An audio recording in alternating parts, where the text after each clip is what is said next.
Nah, pada malam hari ini kita kembali akan diberkati dengan sebuah kesaksian yang luar biasa, bagaimana seseorang mengalami perjumpaan dengan Tuhan yang tadinya seorang yang berbeda iman, artinya dia tidak percaya Tuhan Yesus, seorang antikris. Nah, bagaimana Tuhan bekerja di dalam hidupnya, bagaimana Tuhan merubah pemikirannya dan menyadarkan beliau. Kita akan dengarkan kesaksian yang luar biasa yang akan memberkati kita semua. Oke, kita sambut Bapak Sukrianto. Shalom, Pak. Salam, salam Bapak. Ya, apa kabar Pak Sukri? Puji Tuhan, baik Bapak. Haleluya, wajahnya Haleluya. luar biasa ceria ya. Terima kasih nih Iya, Pak Sukri sudah hadir. Nah, ya, Pak Sukri, ini ada ya. banyak orang yang akan mendengarkan kesaksian Bapak.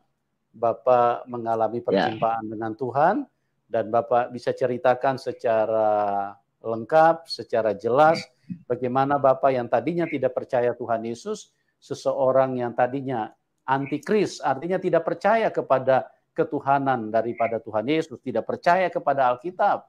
Nah, bagaimana ceritanya sampai Bapak dari tidak yakin sekarang menjadi yakin dan Bapak bersaksi tentang kebaikan Tuhan. Dan Bapak mulai ceritakan mulai dari latar belakang dulu ya, supaya semuanya menjadi jelas. ya Oke, Pak. waktu dan tempat saya Oke. serahkan kepada Ya, Pak Sukri. Silakan Pak Sukrianto. oke. Terima kasih Pak Yusuf. Jadi eh saya ini sama Pak Yusuf nih sebetulnya udah WA-an, cuman belum kenal orangnya kayak gimana. Maksudnya cuman baru ngelihat dari HP dan saya belum pernah ketemu dengan Pak Yusuf. Jadi nanti eh karena di channel Pak Yusuf yang saya tahu itu banyak netizen penonton-penonton yang beranggapan sudah disetting apa segala macam gitu kan. Saya sama sekali belum pernah berjumpa dengan Pak Yusuf. Tapi karena memang saya membaca Alkitab harus bersaksi ya, saya siap bersaksi. Oke Pak Yusuf, saya Ya, mulai dari amin. Haleluya, ya, puji Tuhan Pak. Silakan Pak, silakan. ya. Jadi latar belakang saya, nama saya Supriyanto. Saya dari orang tua saya dua-duanya dari Sumatera Barat. Saya punya adik 7, 8 dengan saya paling tua. Eh, saya dari kecil dididik, tahu sendiri kalau orang dari Sumatera itu untuk mendidik tentang agama itu sangat keras. Jadi saya dari kecil sudah dididik untuk bersolat. Kalau seandainya nggak sholat itu yang namanya paha saya tuh habis tuh pada biru tuh dicubitin sama ibu saya tuh. Saya harus sholat gitu. Sama juga sama orang tua saya gitu kan. Yang bapak saya kalau nggak saya sholat saya dipukul gitu kan. Ya, sebetulnya orang tua saya tujuannya baik. Dan saya walaupun seperti itu saya nggak pernah kesel gitu sama orang tua saya. Pada dasarnya dia tujuannya supaya saya menjadi orang yang baik, orang yang taat kepada Tuhan. eh Terus saya melanjut ke sekolah di sekolah dasar, SD, saya selesai, sampai SMP, saya selesai. Eh, Pada saat saya mau masuk SMA, sebetulnya saya kepengen masuk pesantren waktu itu. Saya masuk pesantren, tapi ibu saya mungkin karena dulu berpikirnya orang kalau di pesantren itu nggak bisa mendapatkan uang atau hasil atau gimana gitu ya. Karena pesantren itu cuma nanti keluar dari pesantren itu cuma dakwah-dakwah dapat amplop gitu kan. Jadi orang tua saya nggak ngizinin waktu itu, ibu saya nggak ngizinin masuk pesantren. Dan saya pernah bilang sama ibu saya mau masuk pesantren gitu. Kalau saya harus masuk SMA, tapi nanti jangan salahin saya kalau sekolah saya nggak benar. Ya udah akhirnya saya ikutin masuk di sekolah SMA. Berjalan 2 tahun saya di SMA, yaitu yang terjadi saya nggak benar. Saya sering mabuk-mabukan, sering minum-minum. Akhirnya saya dipecat, dikeluarkan dari SMA tersebut. Dilalah ada teman saya yang ngajak masuk sekolah, ya itu yayasan pesantren. Akhirnya saya masuk di yayasan pesantren itu, ya pikiran saya, mudah-mudahan saya di pesantren ini saya bisa benar. Jadi kelakuan saya yang suka minum-minum itu bisa berhenti lah. Ya, berjalan saya di SMA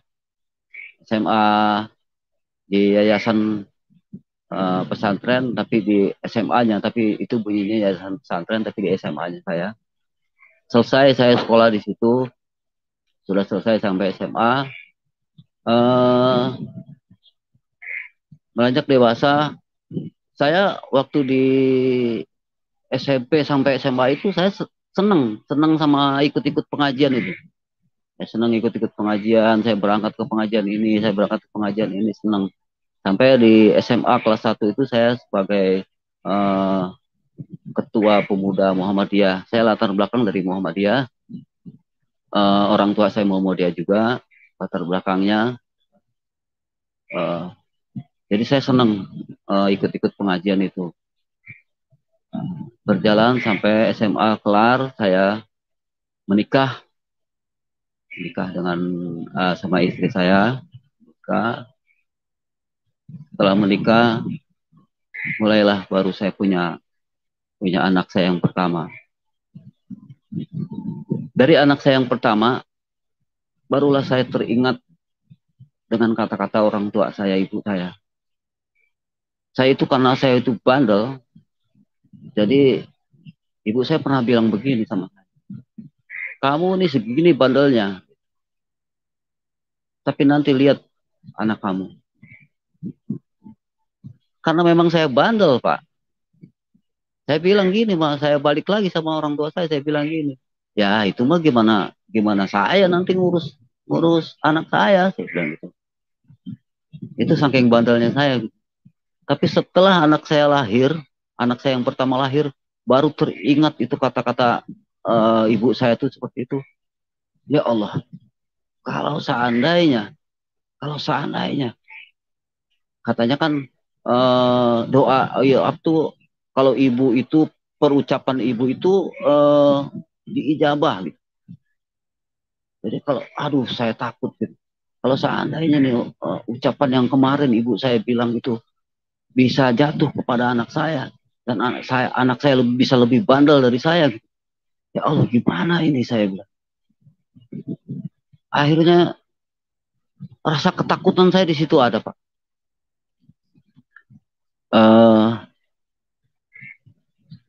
Kenapa saya bisa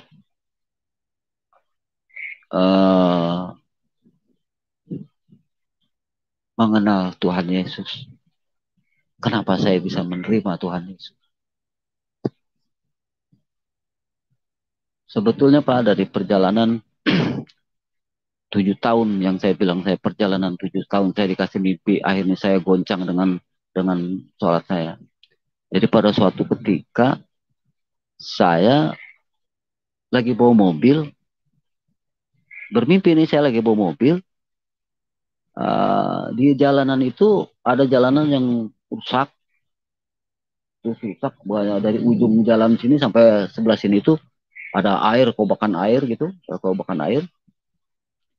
Ada orang dua tuh, ibu-ibu sama ya orang masih muda lah itu, orang masih muda. Mau jalan dia bingung karena jalanannya itu basah. Dia bingung mau jalan itu bingung. Akhirnya pas saya deketin, saya lihat, teman saya bilang gitu, Cibutet namanya. Mau kemana, Tet? Bilang gitu. Gue mau ke gereja, dia bilang. Gereja. Ya udah gue anterin. Saya anterin apa naik anterin. Sampai di pintu gerbang gereja itu, saya nggak tahu itu gerejanya gereja apa. Itu saya pintu gerbang. Jadi antara pintu gerbang dengan pintu gereja itu kan agak-agak jauh tuh, Pak. Itu gerbang Bukit Duri itu agak jauh. Saya lihat ada orang ngawai-ngawai tangan saya gitu. Ngawai-ngawai tangan saya. Itu pakai jubah putih panjang gitu. Ngawai. Cuman saya bingung. Kelihatan dari jauh itu kayak orang yang pernah saya lihat di gambar gitu. Ya udah saya abaikan dulu itu. Ya udah saya anggap itu. Tapi sebelum itu sebelum mimpi itu saya ada mimpi satu dulu. Pertama saya lagi bawa mobil juga, saya lagi bawa mobil juga tuh. Ya, tiba-tiba ada tulisan Jalan Kristus gitu. Nah, saya bilang ini Jalan Kristus. Saya bilang itu kayak jalan nama Kristus. Kristus itu kayak nama-nama orang Kristen gitu kan. Kok jalan begitu ya? Ya udah saya setelah bangun saya abaikan. Terus mimpi yang kedua tadi saya ketemu teman saya itu antar kerja sampai sempat saya bilang gini, nah, Ted, ntar kalau mau ke gereja lu uh, telepon gua aja atau ya gua ntar gua anterin. Udah gitu kata dia, iya, telepon kalau nggak salah telepon, iya telepon. Karena dulu kan nggak ada WA WA gitu, telepon aja gitu. Ya udah, dibilang iya. Nah, itu hampir jarak mimpi itu hampir hampir setahun tuh Pak, jarak mimpi. Cuman saya anggap itu iblis karena saya dulu di agama Islam itu kalau mimpi-mimpi yang seperti itu ya itu datangnya dari iblis itu. Jadi saya anggap seperti itu. Tapi itulah semenjak saya ketemu itu mimpi pertama mimpi ketemu Jalan Kristus, kedua mimpi dengan ketemu melihat orang yang seperti ada di gambar itu ngawai-ngawai saya. Di situ saya goncang dengan sholat saya. Tetapi uh, pendamping saya itu pernah bilang gitu, bukan karena sholat, bukan karena sholatnya kamu bisa ketemu dengan Allah, tapi karena imanmu, karena yakinnya. Jadi kita harus yakin. Jadi kalau kita benar-benar yakin sama Allah itu, Allah pasti ridho. Jadi kalau misalnya sholat sampai jidatnya hitam gitu, sampai ini, tapi dia nggak yakin sama Allah, Allah nggak ridho. Tapi kalau kita bilang orang itu tidak yakin sama Allah, pasti marah. Nah, akhirnya ketemu saya berjalan hampir setiap tahun itu saya dapat mimpi perjalanan 7 tahun. Saya ketemu lagi mimpi sama dia lagi, sama orang itu lagi, si Butet itu. Saya mimpi totonya, saya ada di dalam gereja gitu Pak. Butet pas saya tengok, aku si Butet lagi gitu. Nah, udah saya ngelihat itu orang ada kalau nggak salah ada acara apa itu saya lupa tuh. Saya cuma lihat bengong gitu. Oh, saya bisa ada di sini. Akhirnya terbangun lagi saya. Tetap masih saya anggap itu dari iblis. Nah, yang ke tahun berikutnya saya ada bisikan, sempurnakanlah imanmu terus tuh. Jadi sebelum ada bisikan itu, saya ada angin dulu gitu. Jadi kalau saya lagi kerja ngapain saya kan suka suka kerja saya suka nyari nyari cacing Pak karena saya ternak ikan itu. Jadi kadang-kadang tuh ada bisikan seperti itu. Wah, di situ saya merasa goncang tapi heran juga gitu Pak. Herannya saya karena saya udah nggak mau melayani teman-teman, ada orang yang sakit gitu kan. Akhirnya ada minta tolong itu daerah Lenteng Agung waktu itu. Pak minta tolong, Bang minta tolong dong Bang kata gitu. Ini orang udah dipanggil dukun yang udah paling terbagus di situ. Tapi ini orang nggak sembuh-sembuh juga masih masih teriak-teriak menjerit-jerit gitu. Dalam hati saya gini Pak, ya Allah saya ini udah nggak benar saya bilang. saya ini udah nggak sholat, udah jarang sholat. Walaupun saya tetap saya memuji, tetap hati saya itu Allahu Akbar itu tetap gitu. Tapi saya, apa pantas saya ini masih bisa ngobatin orang gitu. Tapi karena memang saya diminta, sampai mohon-mohon diminta gitu. Kalau saya berangkat akhirnya juga berangkat juga. Saya sholat sunat dulu, jadi kalau sudah terdesak seperti itu Pak, namanya saya sholat itu namanya sholat sunat. Kalau saya sholat sunat, saya bilang gini, ya Allah, saya ini orang yang berdosa ya. Saya sudah mengingkari perintahmu ya Allah. Saya bilang. Tetapi ada orang yang minta tolong sama saya ya Allah. Atas izinmu ya Allah. Dengan air ini. Sembuhkanlah orang itu. Masih disembuhin juga Pak. Heran juga. Orang itu akhirnya sampai sungkem-sungkem. Itu orang itu Pak. Sekeluarga itu. Orang itu sombong. Jadi dia orang paling kaya lah di lingkungannya. Oh, kalau bawa kendaraan juga sombong. Tapi setelah saya obatin, memang dia ada kerasukan, karena memang dia sebetulnya mau jadi paranormal, dia jadi sering menantang-nantang jin-jin yang ada di pohonan dekat rumah dia itu, ada pohonan gede itu, karena dia mau jadi paranormal, akhirnya dia nggak kuat ya dia seperti itu. Nah, sembuhlah dia, saya syariatin, kalau dulu bilang syariatin, sopan, jadi so ketemu saya tuh berubah, nggak sombong lagi, jadi ketemu saya di situ saya, walaupun saya udah nggak sholat, tapi Allah tetap mengabulkan apa permintaan saya. Nah, itu katanya karena keyakinan saya sama Allah. Nah, tadi dari ketemu mimpi tadi yang terakhir dengan bisikan, dari situlah saya mulai sudah goncang. Nah, berjalan tuh Pak, setelah COVID ini, pas masuk COVID, kan karena saya udah goncang tuh, saya udah sholat, saya udah jarang, ya udah. Akhirnya saya sering main-main aja gitu kan. Kadang-kadang ikut karaokean segala macam. Pas COVID itu tidak ada karaoke yang buka. Akhirnya saya main HP, Pak. Saya lihat-lihat HP karena memang saya senang sama dengar-dengar dakwah-dakwah gitu. Saya senang dengar dakwah. Saya lihat tuh HP. Saya lihat tuh dakwah Jaya Waloni. Wah, Jaya Waloni lagi perang sama Estra Soro, Estra Soro ya Pak namanya Pak. Nah, lagi perang di situ. Saya lihat, wah ini bukannya Ustadz ini, saya bilang. Bukannya Ustadz ini kalau begini.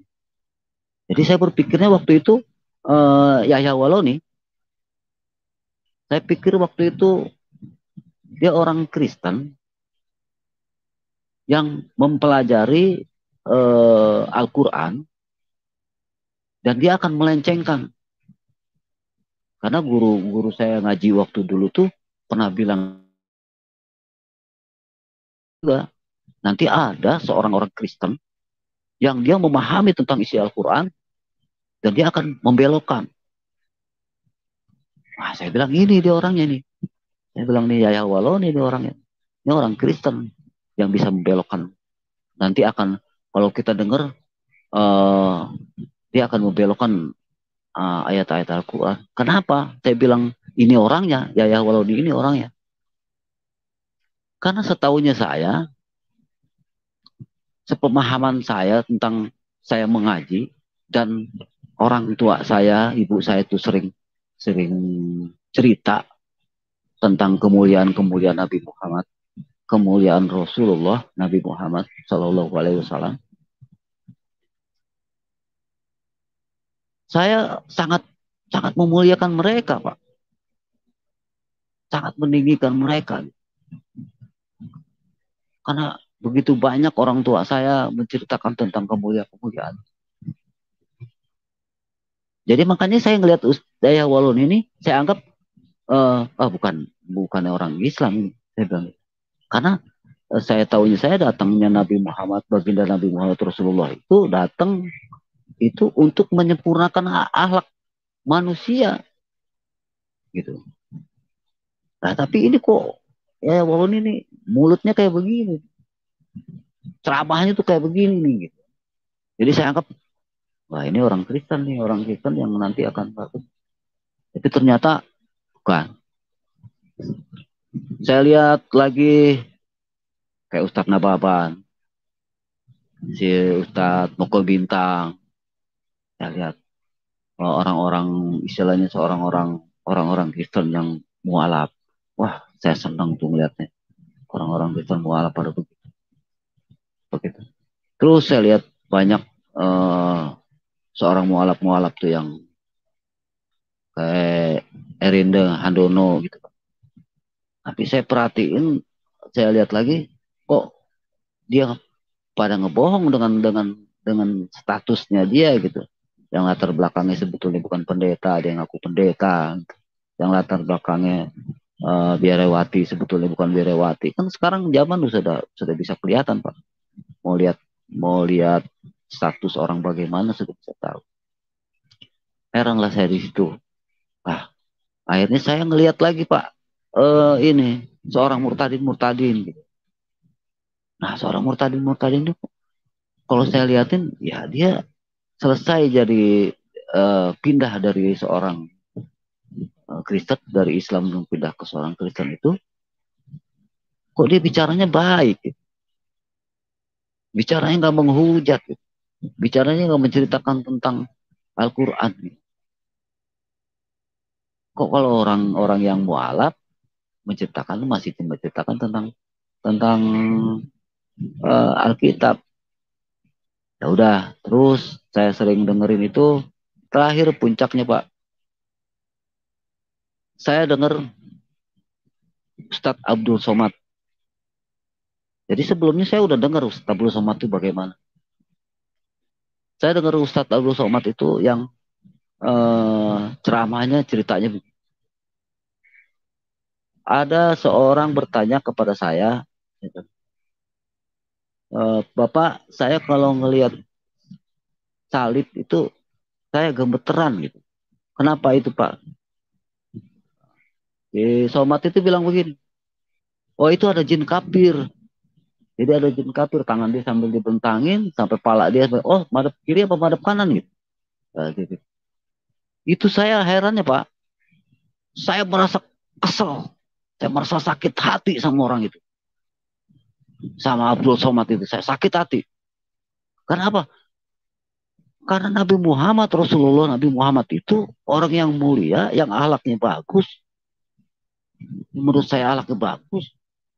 Kok Ustadz Abdul Somad seperti itu? Yang sekolahnya tinggi, yang sekolahnya sudah kemana-mana. Kok akhlaknya seperti itu? Jadi maksud saya, dia nggak usah harus bilang ada segala macam ada jin. Saya bilang gitu. Itu sama juga sudah menghina agama orang. Saya bilang gitu. Sudah menghina. Kan sudah ada dia. Pernah saya dengar katanya kalau kita menghina atau melecehkan agama sesembahan orang lain dan Allah kita juga akan dilecehkan. Gitu. Saya tersinggung begitu karena saya sangat memuliakan Allah, saya sangat memuliakan Nabi Muhammad, gitu. Tapi ini si Somad ngomongnya kayak begitu, gitu kan? Saya merasa sakit hati, tersinggung. Sama juga menurut saya jadi dia tidak memuliakan Allahnya dan dia tidak memuliakan Rasulullah. Ya ada apa ini saya bilang gitu. Kok bisa kayak begini? Saya pertama sebelumnya dia ada orang yang bertanya itu, saya suka itu nonton dia itu. Wah dia orang pintar banget. Tiba-tiba dia viral begitu ramenya sampai bukannya sejuta umat lagi, udah lebih juta-juta umat dia, banyak umatnya.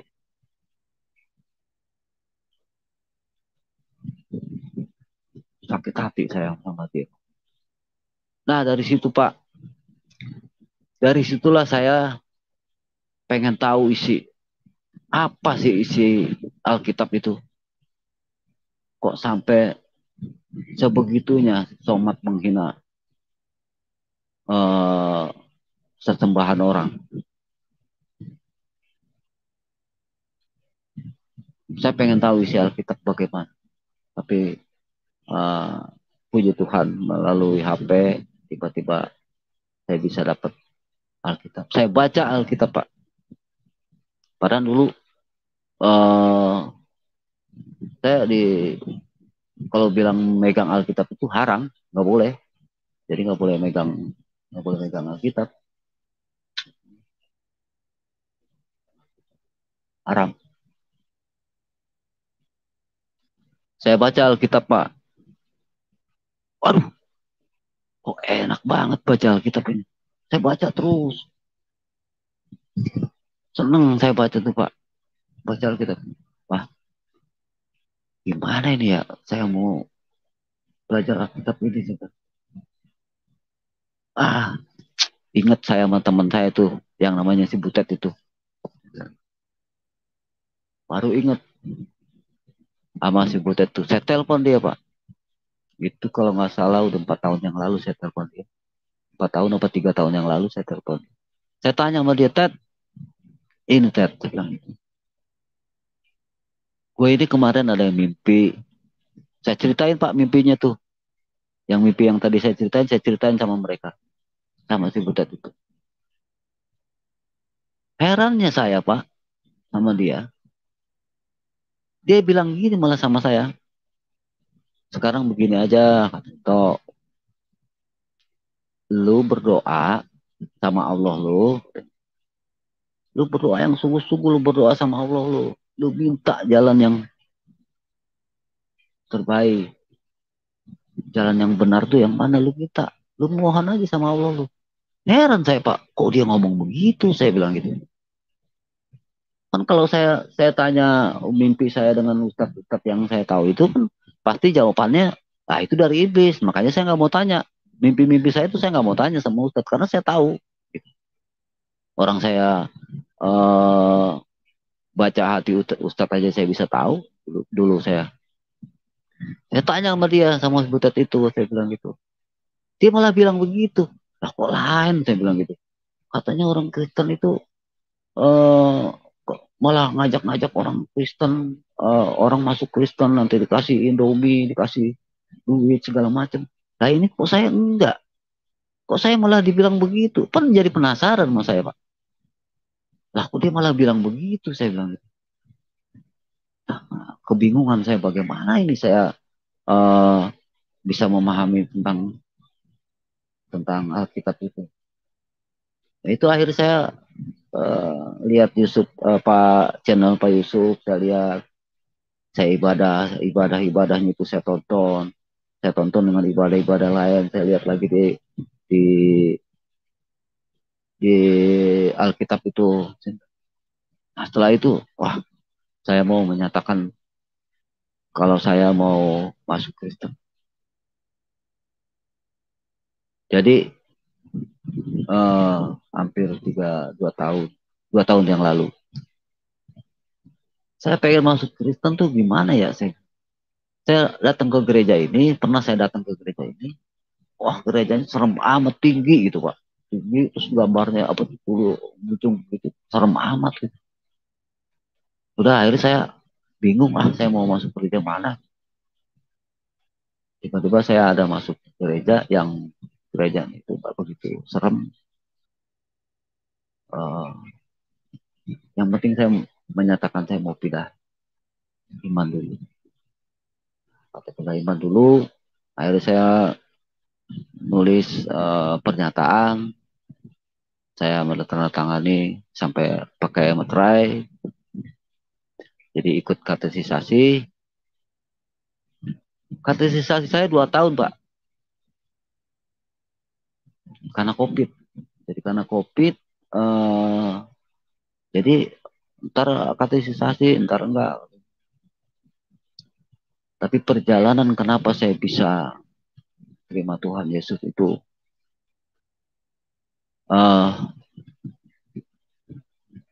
berawal dari saya merasa saya kecewa dengan yang apa saya muliakan. Saya kecewa dengan baginda Nabi Muhammad Rasulullah Sallallahu Alaihi Wasallam. Saya kecewa dengan, mohon maaf, dengan isi Al-Quran. Apa Al-Quran itu firman Tuhan. Jadi setelah saya baca Alkitab, Pak, saya baca Alkitab cuma sekali, perjalanan setahun selesai, saya baca khatam. Akhirnya saya belajar Al-Quran.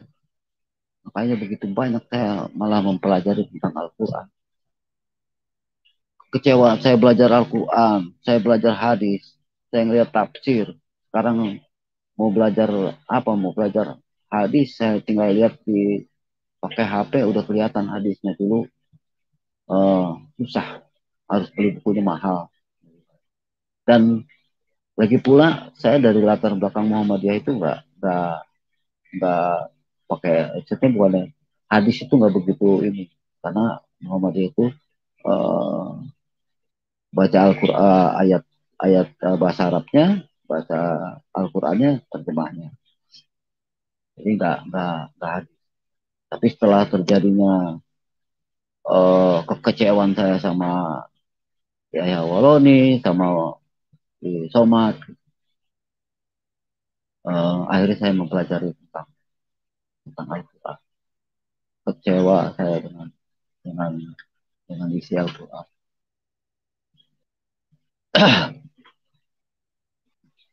Kecewa dengan hadis-hadis. Jadi karena apa, Pak? Saya, semua doa saya sudah dikabul. Sampai anak saya yang terakhir semua sudah dikabul. Jadi yang saya perlukan tuh apalagi di usia tua saya ini, yang saya perlukan apalagi?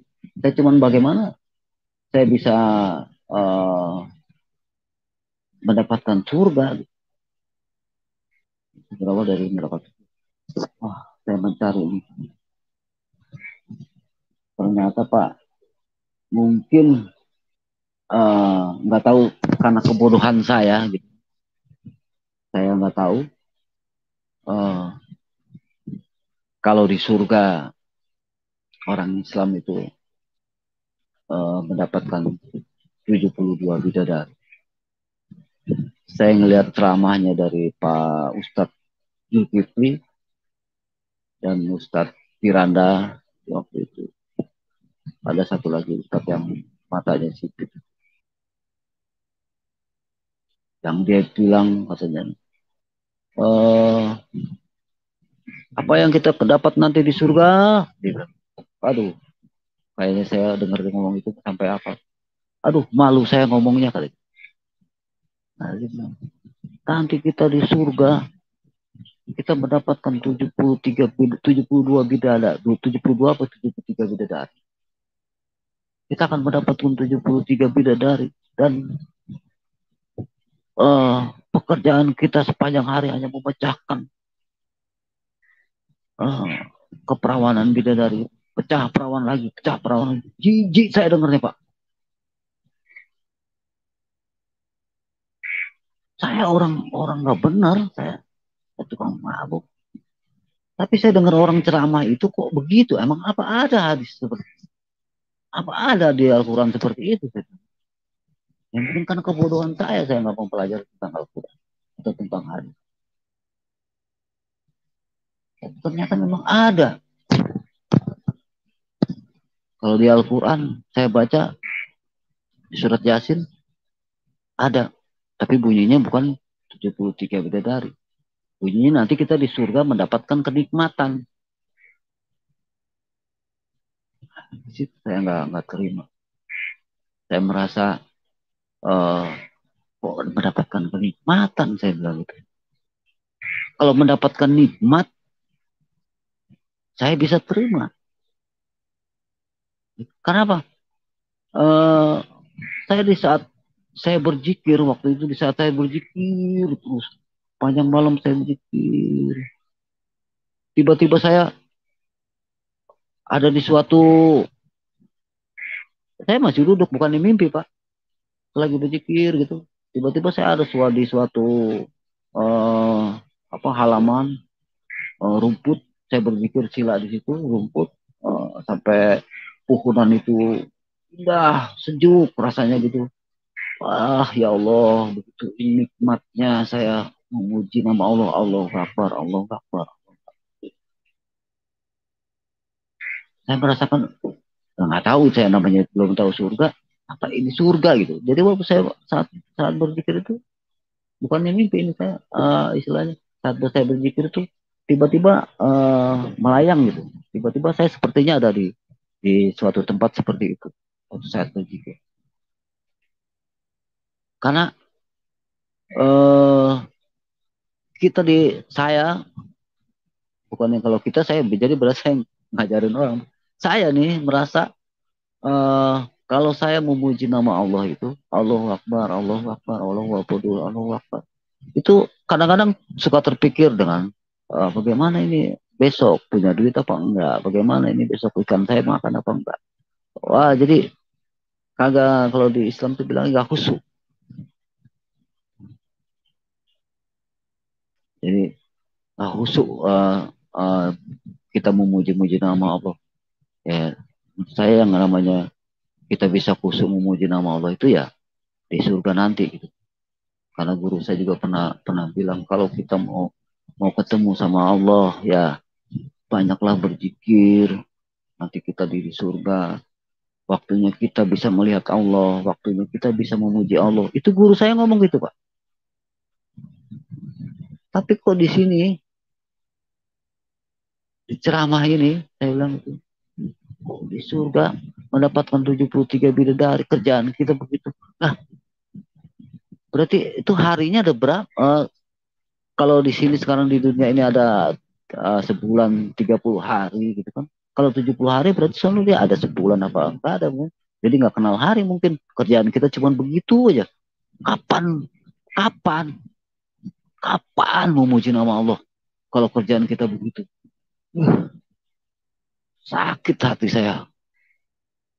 Saya kecewa. Kalau memang surganya Islam itu mendapatkan 73 bidadari. Yang kecewa lagi saya dengan hadis Rasul. Ya, kembali lagi karena kebodohan saya. Mungkin saya nggak tahu. Karena saya nggak belajar. Baru tahu, Pak. Kalau Aisyah itu istrinya Nabi Muhammad itu umurnya dinikahin 6 tahun. Persetubui 9 tahun. Di situ saya juga kecewa dengan Nabi yang begitu saya muliakan.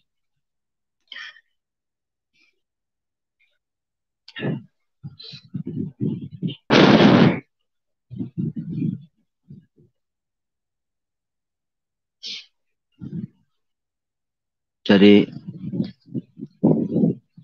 ada hadis Nabi, hadis Rasulullah. Saya juga tahu akhirnya saya melihat hadis karena ada juga yang ceramah, ada juga hadisnya saya baca kalau Nabi Rasulullah itu mati diracun. Saya kecewa juga sama Nabi Muhammad Rasulullah yang saya agung-agungkan. Saya juga kecewa dengan hadis Rasulullah yang ada hadis tentang menyusui orang dewasa.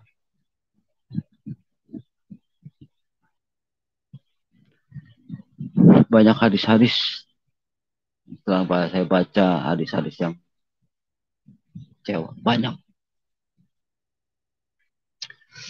Kecewa saya dengan Al-Quran. Al-Quran itu firman Allah. firman Allah yang saya yakini, yang saya anggap mulia, yang saya anggap firman Allah itu Allah yang Maha Kuasa, Allah itu yang Maha Mulia. Taunya saya firman Allah itu kekal. Allah itu kekal. Jadi ada firman yang menyatakan inna dinna indallahi Islam. Saya juga nggak tahu waktu itu kalau bunyinya agama yang diridhoi Allah itu agama Islam. Jadi menurut pemahaman saya tentang ketuhanan, pemahaman saya tentang 99 asma Allah, Allah itu nggak menciptakan agama.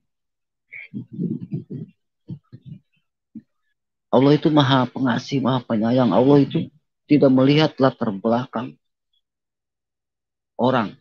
Orang itu Islam, Kristen, Cina, dia nggak lihat. Allah itu mengasihi, jadi semua itu dikasihi. Yang saya paham. Jadi Allah itu tidak membedakan apa yang Allah ciptakan. Semua dibagi rezeki. Menurut pemahaman saya tentang Allah. Saya kecewa dengan isi Al-Quran yang menyatakan perangilah orang Nasrani, orang Yahudi. Saya pernah tanyakan masalah itu dengan seorang. Katanya itu waktu zaman perang.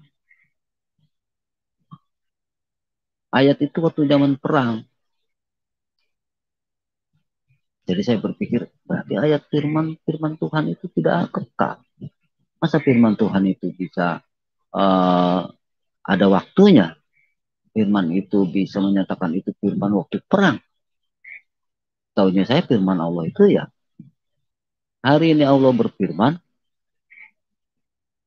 untuk selama-lamanya sampai hari kiamat. Jadi nggak ada.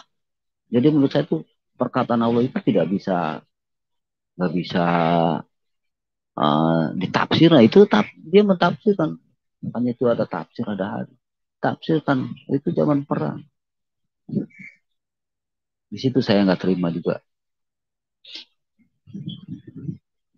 Banyaklah Pak.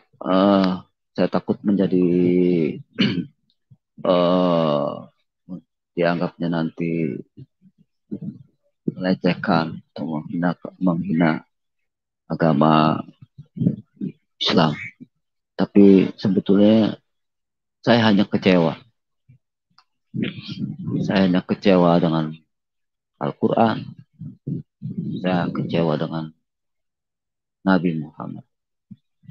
Karena setelah saya pelajari, yang selama ini saya nggak pernah mempelajari tentang Al-Quran, yang selama ini saya tidak pernah mempelajari tentang hadis, setelah saya pelajari dan setelah saya lihat seorang ustadz, seorang mualaf atau seorang murtadin,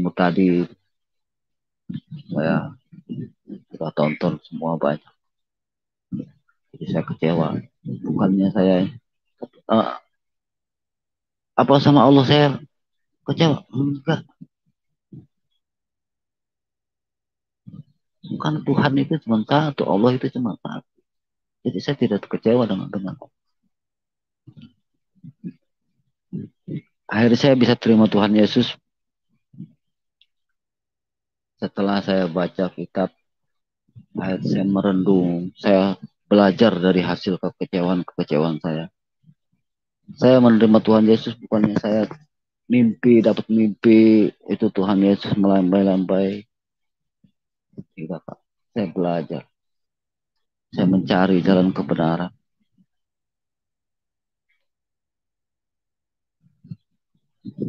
Apa yang dinyatakan Tuhan Yesus itu saya belajar dari orang melecehkan tentang Tuhan Yesus itu. Tuhannya orang Kristen itu ada 3. Itu dari situ saya kaji, Pak. Saya kaji dengan Tuhan yang orang itu menyatakan Tuhan. Ada 3. Karena memang dari hasil saya belajar dari guru saya yang sebelum itu kan namanya mengkaji diri. Pada waktu itu saya mengkaji diri, hanya mengkaji diri saya. Kaji diri saya nih. Jadi kalau saya misalnya, saya bisa tahu kalau orang itu mengatakan uh, itu sesat, lu sesat, orang agama itu sesat, atau aliran itu sesat. Berarti kalau mulut kita bilang itu sesat, berarti kita sesat. Seperti itu palsu, kitab itu palsu. Berarti kitab yang dia pegang itu palsu. Jadi pemahaman tentang mengkaji diri saya itu, kita saat kita bicara, kita ada kaca di dalam diri kita. Di dalam kita tuh, di muka kita, di hadap kita. Karena kenapa? Memang guru saya itu, Pak, waktu itu tuh dia sangat menjaga telinganya, sangat menjaga ucapannya, sangat menjaga hidungnya. Makanya saya berat sebetulnya kalau ukuran saya untuk harus menerima Tuhan Yesus. Semua dijaga. Jadi setelah saya kaji, ya itu memang akhirnya saya melihat Ustaz saya walau dibilang palsu itu kan, kitab itu palsu, berarti itu palsu. Ustaz Taslim yang bilang Bible ini cuman 12% yang benernya, yang sisanya nggak bener. Berarti kalau dinyatakan itu, saya kaji lagi, saya balik lagi. Ntar kalau saya balik lagi, Al-Quran itu 12% yang benar, yang sisanya orang bilang sesat, berarti kita sesat. Kenapa? Kalau memang hati kita bersih, kalau memang hati kita memang hati di jalannya Allah, kalau memang kita yakin sama Allah, kita nggak akan mencaci maki orang, Pak. Kita nggak akan menyesatkan orang. Kita nggak akan bilang sama orang, wah iblis lu, sakit jiwa lu. Nggak akan. Karena hati kita nggak seperti itu. Makanya guru saya itu waktu itu menjaga. Jadi kalau ada orang lagi ngomongin orang gitu, misalnya ngobrolin orang, ya dia pergi, Pak. Dia jaga kupingnya. Jangan sampai hatinya rusak. Memang sulit, Pak. Memang sulit untuk bagaimana supaya kita itu mempunyai hati yang bersih. Tapi memang belajar supaya kita jangan menyesatkan orang. Kalau kita bisa bilang orang itu sesat, atau kita bisa bilang itu orang iblis, atau kita bisa bilang orang itu sakit jiwa, berarti orang itu begitu juga, iblis juga, sakit jiwa juga, sesat juga. Karena kalau memang hatinya bersih, dia nggak akan bilang orang itu sakit jiwa, karena di hati dia nggak ada, hati dia bersih, nggak ada. Saya kaji dengan sesembahan orang Kristen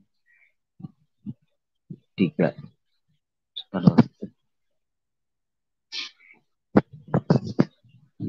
Akhirnya saya bisa terimanya begini, Pak. Di Islam memang Allah itu tidak kelihatan dan tidak kedengar. Tidak bisa didengar dan tidak kelihatan. Memang iya. Saya imani firman wahyu Allah melalui malaikat. Malaikat tidak kelihatan. Disampaikan oleh baginda Nabi Muhammad Rasulullah Sallallahu Alaihi Wasallam. Dan dia juga tidak bisa lihat, tidak kelihatan, dan kita juga tidak boleh membayangkan bagaimana wajah Rasulullah. Tidak boleh. Tanpa disadari sebetulnya dia juga 3, Pak. Di situ ada Allah, di situ ada malaikat, di situ ada baginda Nabi. Karena terjadinya bisa terbentuk terjadinya terbentuk Al-Quran ini karena Allah memajukan sama malaikat, disampaikan sama baginda Nabi Muhammad Rasulullah Sallallahu Alaihi Wasallam, terjadilah Al-Quran ini. Yaitu kalau dikaji, karena orang Islam itu menyatakan sesembahannya orang Islam itu, orang Kristen itu tiga, tanpa disadari sebetulnya itu juga tiga. Tiga jadi satu.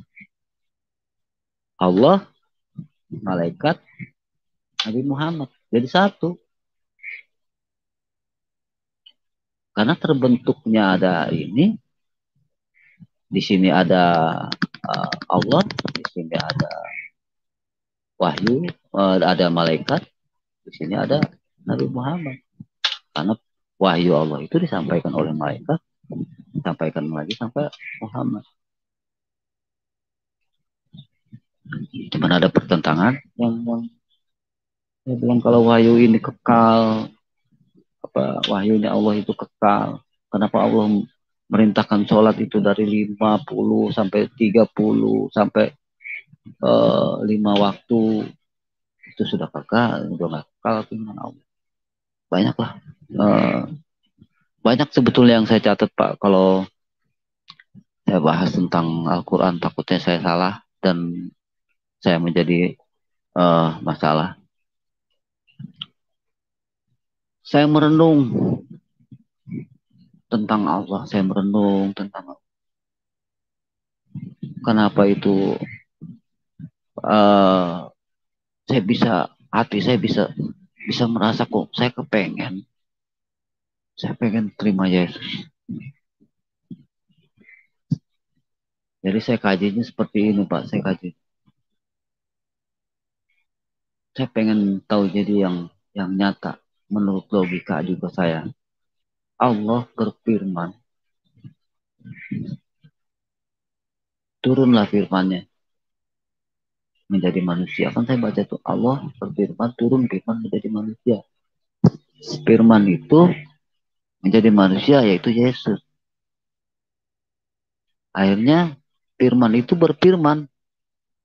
Jadi karena memang firman itu manusia itu berfirman kepada para murid-murid. Saya bisa terima itu kok. Oh iya ya.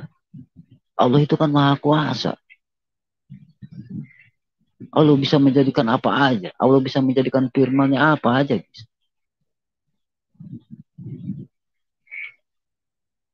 Orang firman menjadi buku aja. Orang imani. Di situ saya, wah iya. Karena memang ini ketemu langsung. Jadi nggak ada yang saksinya ada gitu. Jadi di sebelah itu nggak ada saksinya, tuh wahyunya disampaikan nggak ada saksinya. Ini ada, saya baca Alkitab tuh nggak ada saksinya. Terus merasakan, wah ini benar ini. Saya bilang ini firman. Kalau dikatakan kalimat kalimat Allah itu menjadi manusia, ya iya. Kalau saya ngeliat di Al-Quran, ya Isa Al-Masih disebutnya. Kalau di sini disebutnya bilang Yesus. Di situ saya bisa bilang, wah ini benar ini saya bilang. Allah itu berfirman menjadi manusia. Karena memang tujuan saya ingin mendapat surga, Pak. Saya sudah meyakinkan kalau itu memang firman yang menjadi manusia itu, saya sudah yakini itu firman yang menjadi manusia itu. Tuhan Yesus itu berfirman, tidak akan masuk surga kalau tidak melalui aku.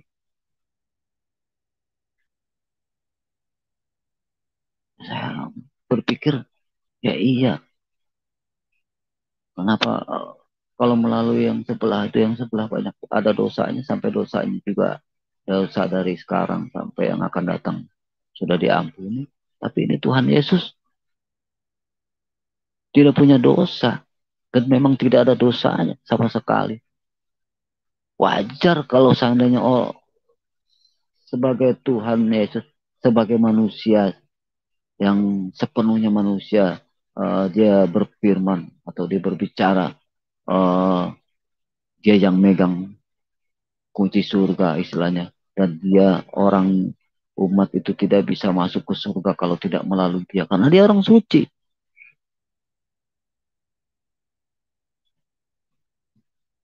Saya terima di situ, Pak. Setelah saya ngelihat cerita tentang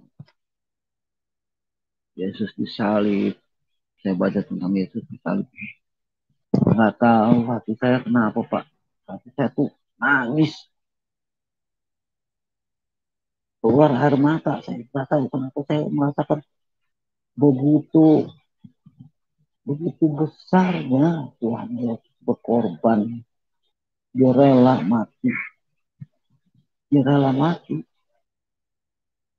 karena untuk menyelamatkan umat.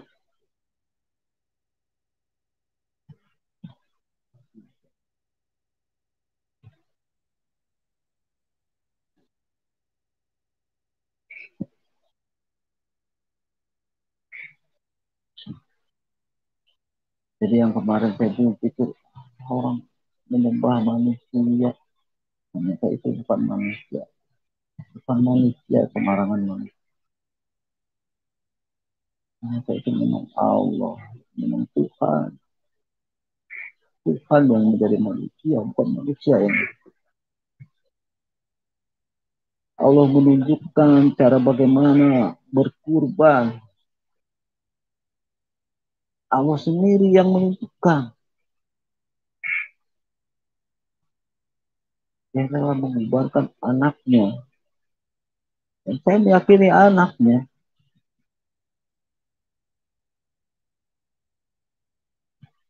Karena Yesus itu bukan lahir dari benih manusia. Itu dari ruhnya Allah. Dari ruhnya Allah. Karena saya yakin. Kalau saya baca Alkitab, saya yakin. Saya yakin itu Tuhan Yesus itu. Tuhan. Tuhan Yesus itu juga Bapa. Tuhan Yesus juga Allah itu. Karena firman itulah firmannya Allah. Firman yang menjadi.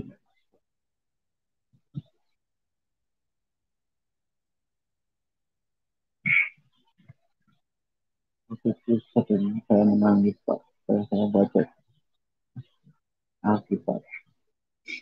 Baca sejarah Yesus. Kali. Waduh, saya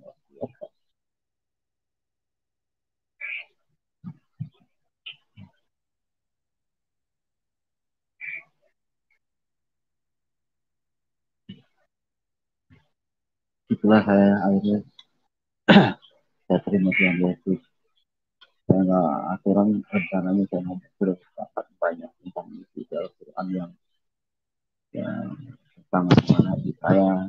Hadis yang saya takut saya terlepas, yang akhirnya membuat saya dianggapnya melecehkan agama Islam.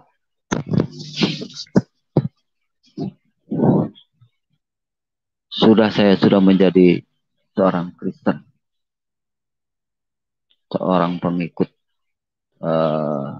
Kristus, pengikut Yesus. Walaupun saya awalnya itu saya nggak yakin kalau Allah itu bikin agama, karena di Al-Quran itu ada tulisan Islam. Inna dina indallahi Islam. Agama yang diridhoi adalah agama Islam. Kok Allah begitu membedakan kasihnya kepada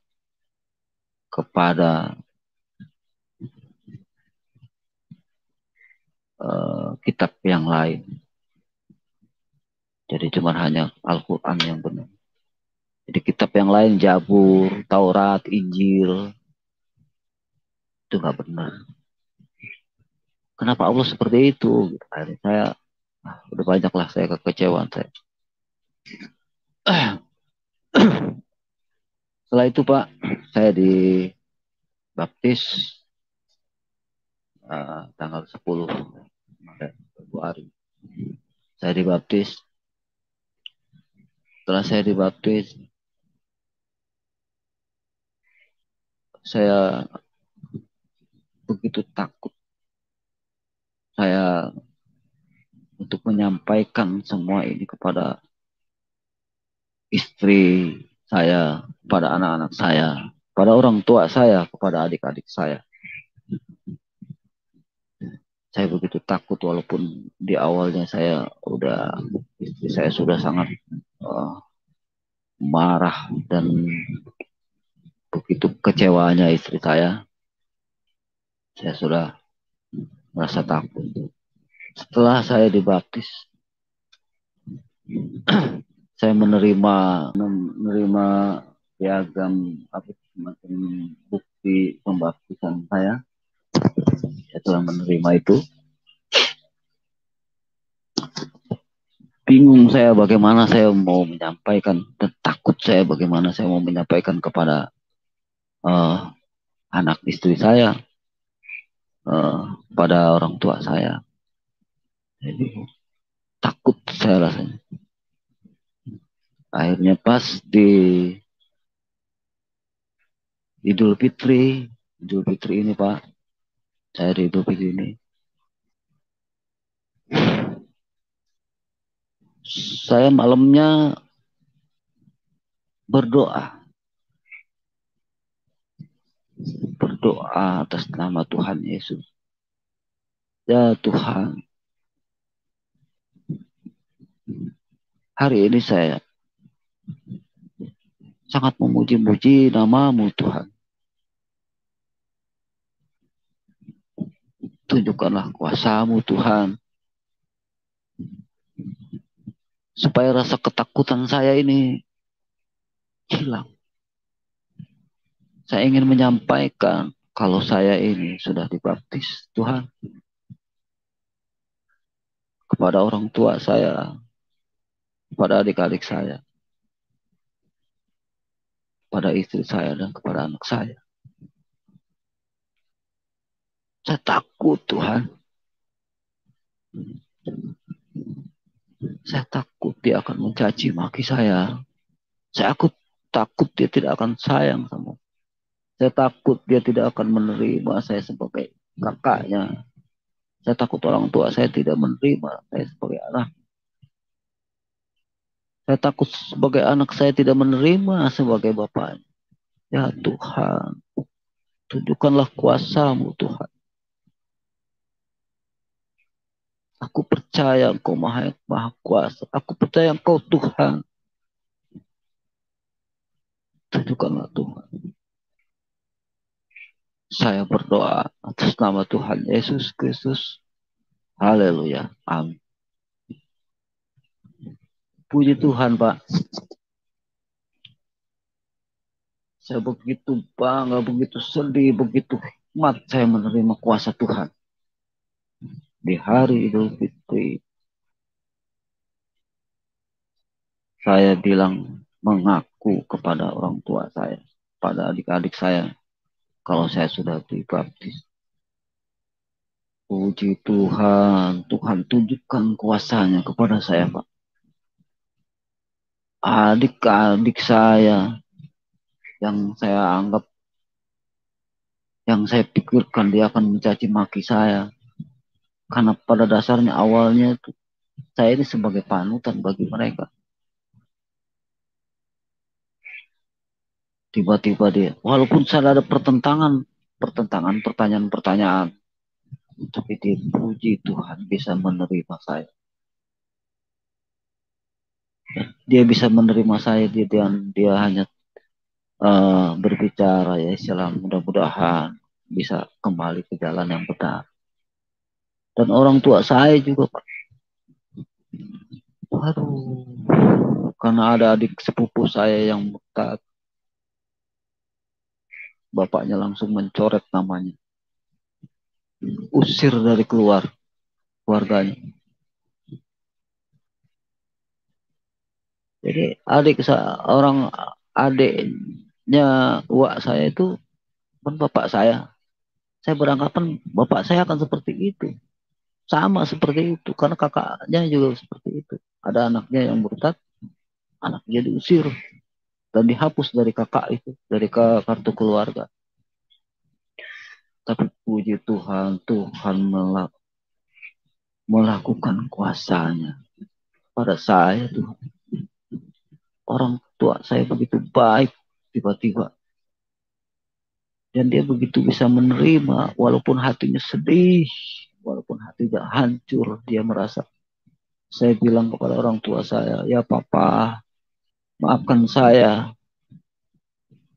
Papa tidak bersalah mengajari saya. Papa benar. Papa jangan merasa papa itu merasa saya bersalah mengajar anak. Tidak, Pak. Yang saya rasakan papa benar mengajar saya. Tapi maafkan saya, Pak. Kalau saya harus menerima Tuhan Yesus. Orang tua saya akhirnya hanya bisa berdoa dan adik-adik saya juga yang lain. Ya sudah sekarang kita doakan saja supaya kakak kita bisa balik lagi pada jalan yang benar. Puji Tuhan, puji Tuhan. Saya setelah berbicara menyatakan iman saya kalau saya sudah dibaptis, Pak. Saya datang ke tempat ikan saya sini, Pak. Ini di sini. Saya menangis. Saya mengucapkan terima kasih Tuhan Yesus. Terima kasih Tuhan. Kau telah menunjukkan kekuasaannya. Menunjukkan kekuasaanmu Tuhan. Kau masukkan ruh yang suci di adik-adik saya. Di istri saya. Di orang tua saya. Istri saya juga yang begitu dulu memaci maki. Itu begitu baik. Dia mau menerima saya. Gak apa-apalah.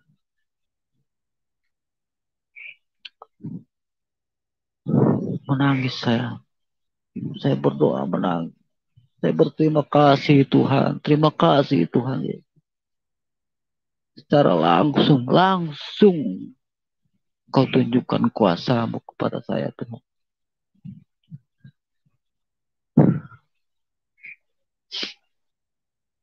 Begitu saya semakin yakin. Semakin yakin. Hari ini Pak. Hari ini.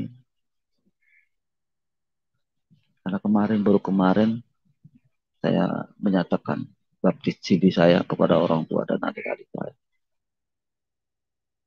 Ada anak perempuan saya juga di situ ada, terus anak saya yang 2 tuh lagi berlayar.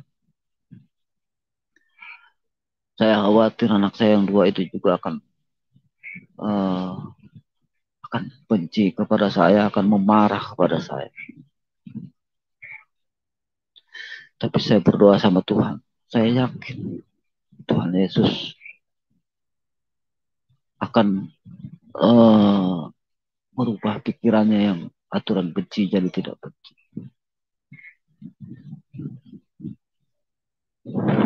Tadi Bapak, saya menangis lagi tadi Bapak. Anak saya WA kepada saya yang sedang berlayar.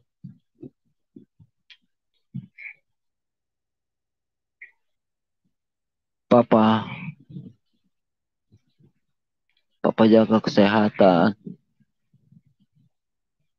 Kami anak-anak Papa 3 orang ini sangat sayang sama Papa. Kami 3 orang ini sangat bangga dengan apa yang Papa lakukan terhadap kami. Papa yang terbaik di mata kami, di mata abang dan adik-adik saya. Abang dan adik-adik sangat sayang Papa. Papa jaga kesehatan. Tuhan,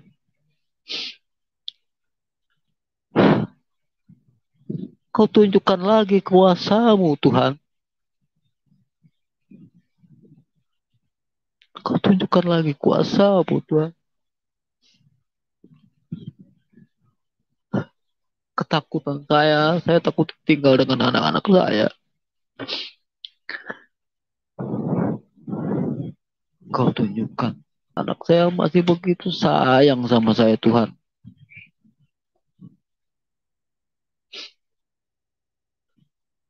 Terima kasih, Tuhan. Terima kasih, Tuhan.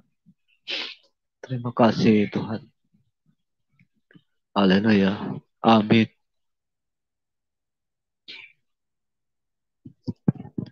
Itu Bapak yang bisa saya sampaikan kesaksian saya, Pak. Mungkin ada lagi, Bapak. Ya, haleluya.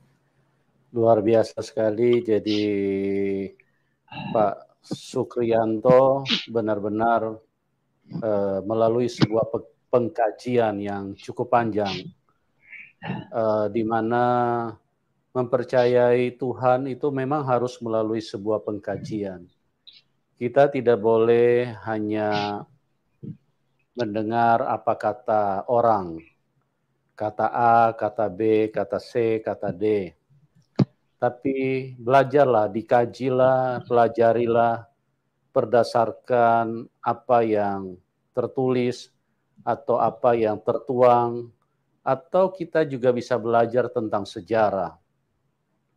Sejarah adalah satu pembuktian yang tidak bisa dibantah, karena sejarah itu menceritakan peristiwa-peristiwa yang terjadi.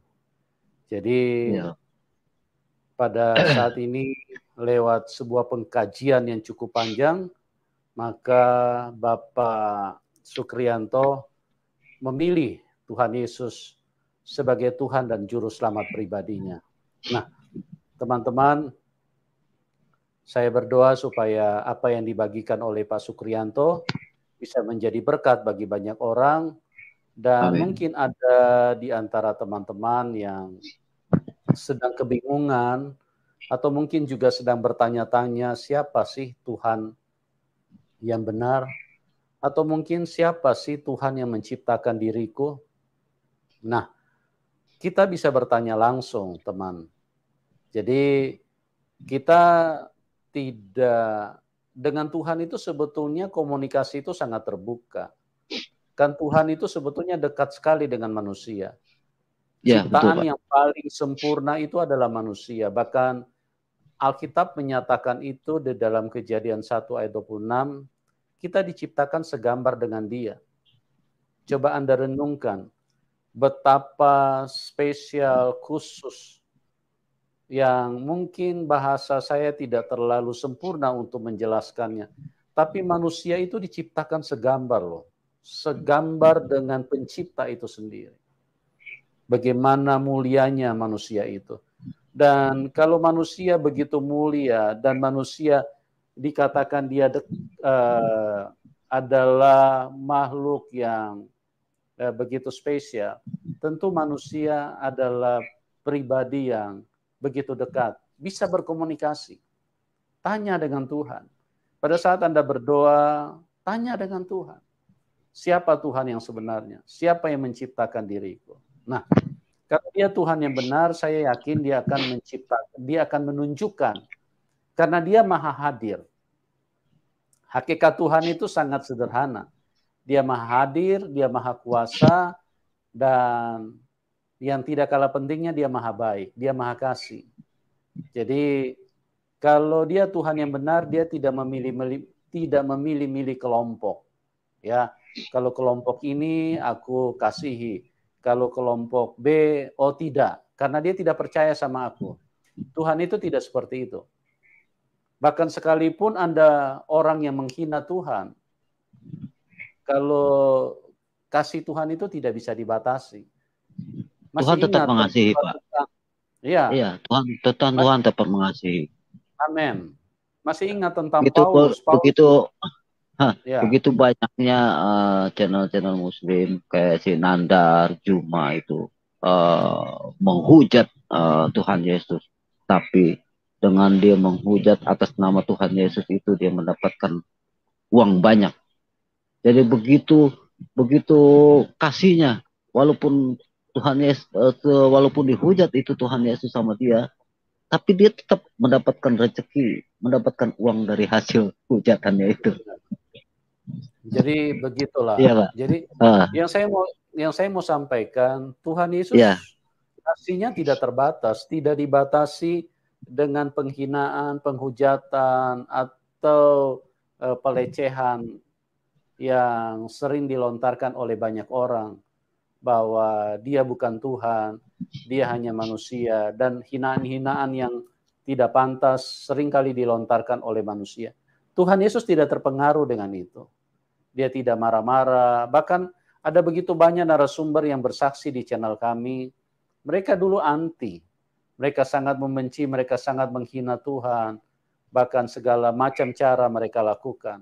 Tapi kasih Tuhan tidak bisa dibatasi. Karena dia sayang sama manusia. Ya, yang jahat itu, yang ingin mencelakakan manusia itu iblis. Jadi memang firman Tuhan berkata di dalam Yohanes 8 ayat 8, iblis adalah pembunuh manusia sejak semula. Yohanes 10 ayat 10, pencuri datang hanya untuk mencuri, membunuh, dan membinasakan. Nah, ini untuk membedakan karakter iblis dengan Tuhan sangat mudah. Jadi iblis ini sangat jahat, memang dia sangat menginginkan kematian manusia. Bahkan kalau kita pergi berziarah ke kuburan, itu banyak orang tidak mengerti. Orang menganggap memang beginilah proses kehidupan. Tidak. Tuhan tidak pernah merencanakan kematian buat manusia. Tapi iblislah pembunuh manusia. Dia merencanakan, dia ingin supaya semua manusia mati. Dia ingin manusia supaya semua dihukum di dalam penghukuman, di dalam alam maut. Dan itulah tujuan iblis.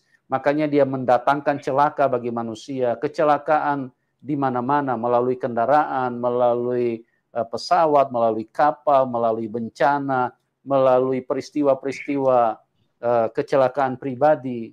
Itu semua perbuatan iblis yang begitu jahat. Iblis ini sangat jahat, ya. Dan dia membuat manusia satu dengan yang lain saling membenci. Dan apa tujuan daripada iblis? Dia ingin supaya manusia saling membunuh, ya. Dia rangsang emosi manusia untuk saling membunuh, saling menghabisi satu dengan yang lain. Itulah iblis yang begitu jahat.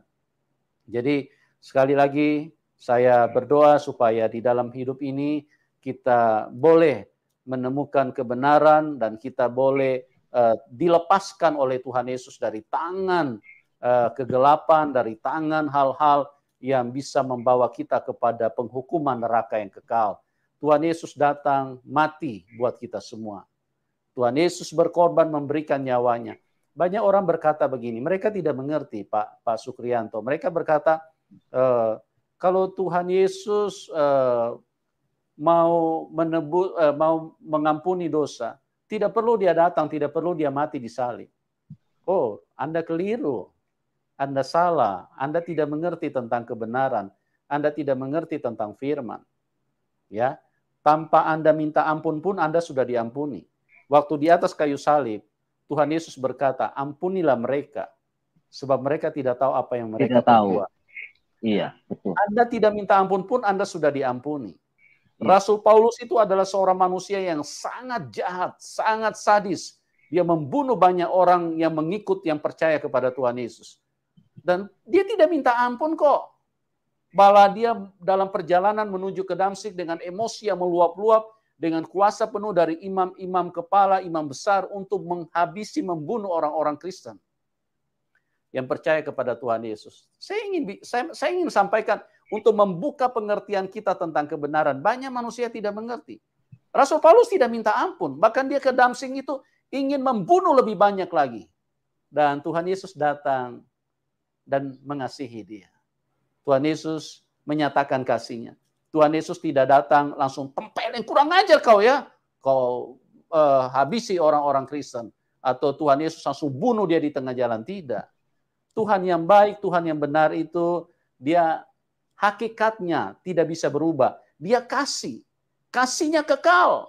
Dan dia tidak dipengaruhi oleh kejahatan apapun. Karena yang keluar dari dalam pribadinya itu hanya kasih.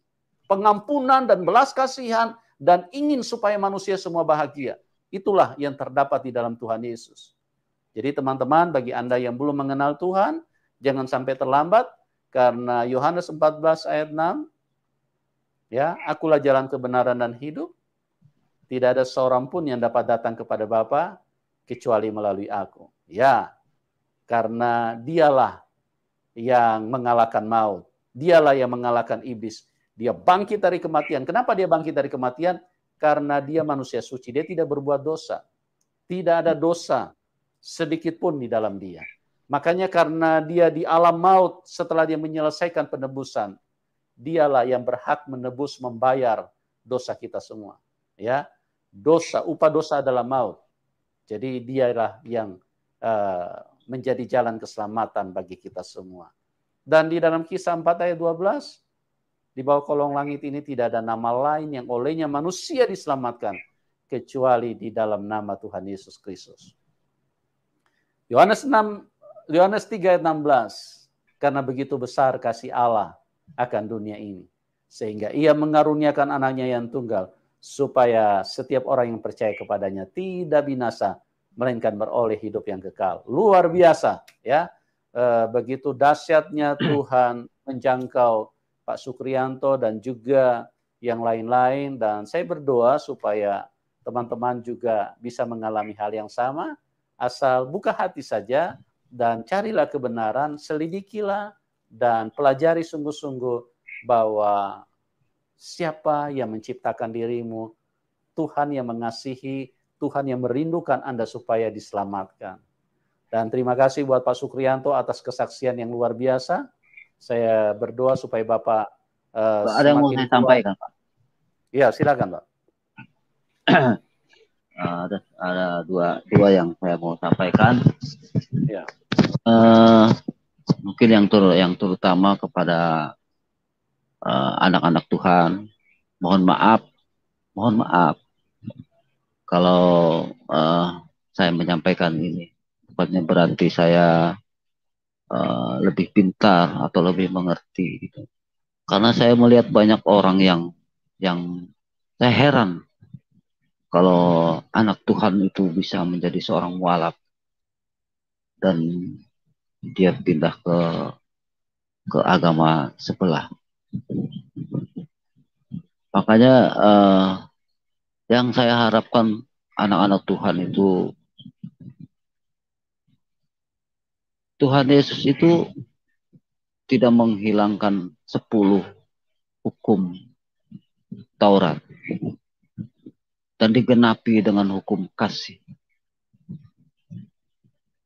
Makanya anak-anak Tuhan, kajilah kata kasih itu.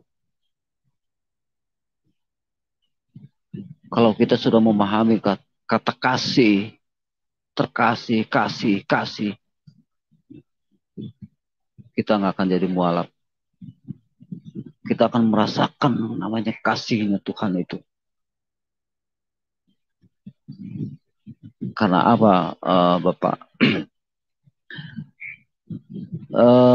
Saya anggap dulu sama di Islam juga ada seorang ustazah yang istilahnya habis ceramah, habis ini suka ngomongin orang, suka jelek-jelekin orang.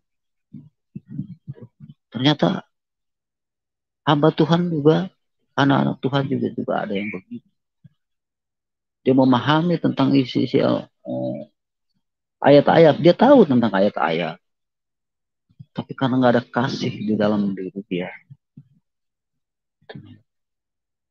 makanya terlontarlah kata-kata yang tidak kasih. Jadi saya berharap dengan hamba-hamba Tuhan, dengan anak-anak Tuhan, dengan Kristen yang sudah sejak kecil, pahamilah arti kasih. Yang kedua, saya mau berdoa kepada Ustadz-Ustadz, Ustadz Hadi Hidayat, Yaya Waloni, Ustadz Kainama, Ustadz Nanda, Juma, Munir, Taslim, Somad, Ustadz Piranda, Zulkifli, Rizik, Agustan, Ustadz Mansur, Muhammad Ali, Gus Metik, dan channel-channel Muslim. Saya berdoa atas nama Tuhan Yesus. Semoga ustadz-ustadz yang saya sebut ini dalam keadaan sehat terus. Sampaikanlah ceramah-ceramah yang seperti biasa telah Anda sampaikan. Karena dengan ceramah Anda itu banyak orang yang menerima Tuhan. Terima kasih Tuhan. Sehatkanlah orang-orang itu. Amin. Ya Pak. Luar biasa ya. Jadi Rianto, jangan sampai Anda meninggalkan Tuhan Yesus ya. Karena perhatikan baik-baik kebenaran yang tertuang, yang diajarkan, yang dinyatakan oleh Tuhan Yesus itu adalah sebagai kekuatan yang sempurna yang tidak mungkin Anda bisa dapatkan dari tempat-tempat lain. Jadi jangan sampai Anda tersesat, jangan sampai Anda tertipu dengan meninggalkan Tuhan Yesus, kemudian Anda beralih, dan inilah artinya Anda akan kehilangan keselamatan di dalam hidup. Tuhan Yesus mengasihi Anda semua, siapapun ya.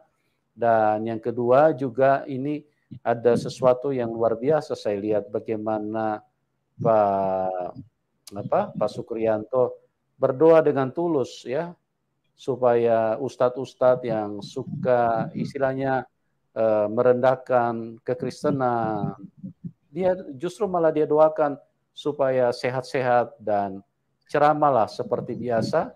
Justru luar biasa sekali, melalui ceramah-ceramah Anda lah yang bisa membawa banyak orang menjadi murtad, menjadi bertobat dan percaya kepada Tuhan Yesus ya. Jadi Pak. Ya, karena apa? Karena Roh Kudus akan bekerja secara luar biasa, sekalipun Anda mungkin suka nyerempet atau suka menghujat atau suka menghina, tapi Tuhan Yesus punya kuasa jauh lebih besar daripada apa yang kalian bisa lakukan. Ya, terima kasih sekali lagi buat Pak Sukrianto. Doa kami supaya Bapak tetap kuat, karena perjalanan ikut Tuhan Yesus ini tidak mudah. Ya, banyak tantangan, bahkan mungkin kita akan dikorbankan. Karena Tuhan Yesus sudah menulis di dalam firman-Nya, akan tiba saatnya orang yang membunuh kamu, mereka akan menganggap bahwa mereka beribadah kepada Allahnya. Nah, ini yang perlu kita tanamkan di dalam hidup kita, di dalam roh kita, bahwa ikut Tuhan Yesus itu harus pikul salib. Ya, bagi teman-teman yang diberkati, ya boleh dukung Pak Sukrianto, nanti nomor rekeningnya kami taruh di layar deskripsi ya, supaya Pak Sukrianto bisa eksis di dalam panggilan Tuhan, bisa memberitakan Injil, bersaksi sesuai dengan kapasitas yang Tuhan taruh di dalam hidupnya. Ya, jadi teman-teman yang mau mendukung silakan nanti bisa langsung ke nomor rekening Pak Sukrianto, kami taruh di layar deskripsi. Dan bagi semuanya yang menyaksikan acara ini, sekali lagi terima kasih, kami mengasihi Anda semua. Kami berdoa kasih Tuhan menyentuh hidupmu, sekalipun mungkin Anda tidak menyukai kami, tidak masalah. Anda mungkin membenci kami, tidak masalah, itu tidak penting. Karena yang penting adalah kasih Tuhan. Ya, Tuhan mengasihi setiap manusia. Kebencian itu tidak penting. Kebencian itu adalah sampah. Bagi kami, Anda membenci kami tidak penting itu. Kami taruh, kami buang ke tong sampah. Yang penting adalah kasih Tuhan yang begitu besar. Iya, itu Pak. Di dalam hidup kami, itulah yang kami ingin share, kami ingin sampaikan, bahwa Tuhan Yesus mengasihi Anda semua. Dan Dia ingin supaya kita semua Dia ingin supaya kita semua masuk surga. Ya, jangan sia-siakan kasih Tuhan. Jangan sampai Anda tersesat dengan hal-hal yang bagaimana kuasa kegelapan yang terus bekerja, yang terus memasukkan pikiran-pikiran yang tidak benar di dalam hidup ini. Dan pikiran-pikiran itu antara lain, masa Tuhan lahir dari rahim wanita, ya, atau masa Tuhan berkolor, atau masa Tuhan mati di kayu salib. Itu adalah intimidasi dari setan yang terus membodohi manusia sehingga manusia jangan sampai ketemu kebenaran. Ya, sekali lagi saya berdoa kasih Tuhan menyentuh kita semua. Oke, terima kasih buat semuanya. Tuhan Yesus memberkati dan kita akan berjumpa di program selanjutnya dan salam kemenangan. Amin. Amin.